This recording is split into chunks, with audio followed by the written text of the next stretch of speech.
British Prime Minister Rishi Sunak said during his visit to Jerusalem on October 19 that Britain would stand by Israel in its darkest hour. Listen 7 minutes. Share comment on this story. Add a comment. Add to your saved stories. Save Jerusalem.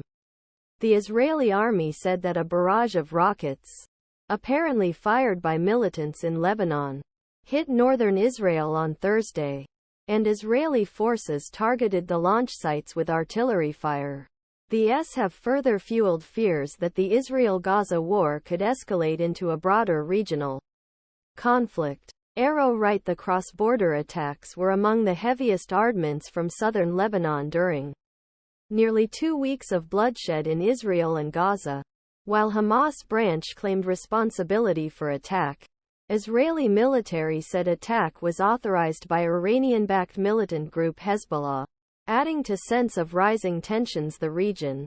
U.S. forces shot down several attack drones in Iraq Syria on Thursday, and a U.S. Navy destroyer Red Sea intercepted missiles launched by rebels. Drones launched from Yemen, Pentagon officials said. Brig. Pentagon spokesman Gen. Patrick Ryder said it was unclear whether the drones and missiles launched in Yemen were related to the conflict, but their northward direction indicated they were potentially heading towards targets in Israel.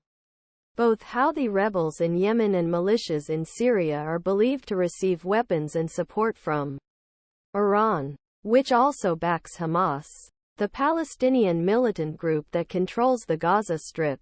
Abdullah and Egyptian President Abdel Fattah el-Sisi had warned that conflict threatened to drag the entire region into a disaster, according to statement. Meanwhile, other leaders tried to find ways to ease tensions. British Prime Minister Rishi Sunak arrived Israel day before, facing the same dilemma as President Biden. Israel's military goal is to cripple Hamas in Gaza, while also considering plight of civilians. Gaza. How can we give unwavering support to Hamas triggered the crisis with its deadly attack on Israel on October 7. At least 1,400 Israelis have been killed and around 200 are believed to be held hostage in Gaza.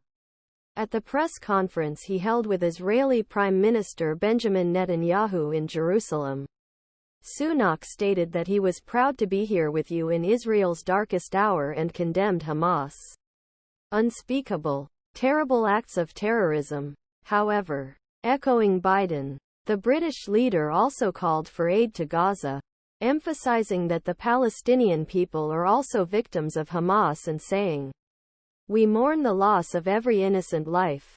Sunak welcomed the agreement announced by Biden, in which Israel agreed to allow limited humanitarian aid to Gaza via Egypt.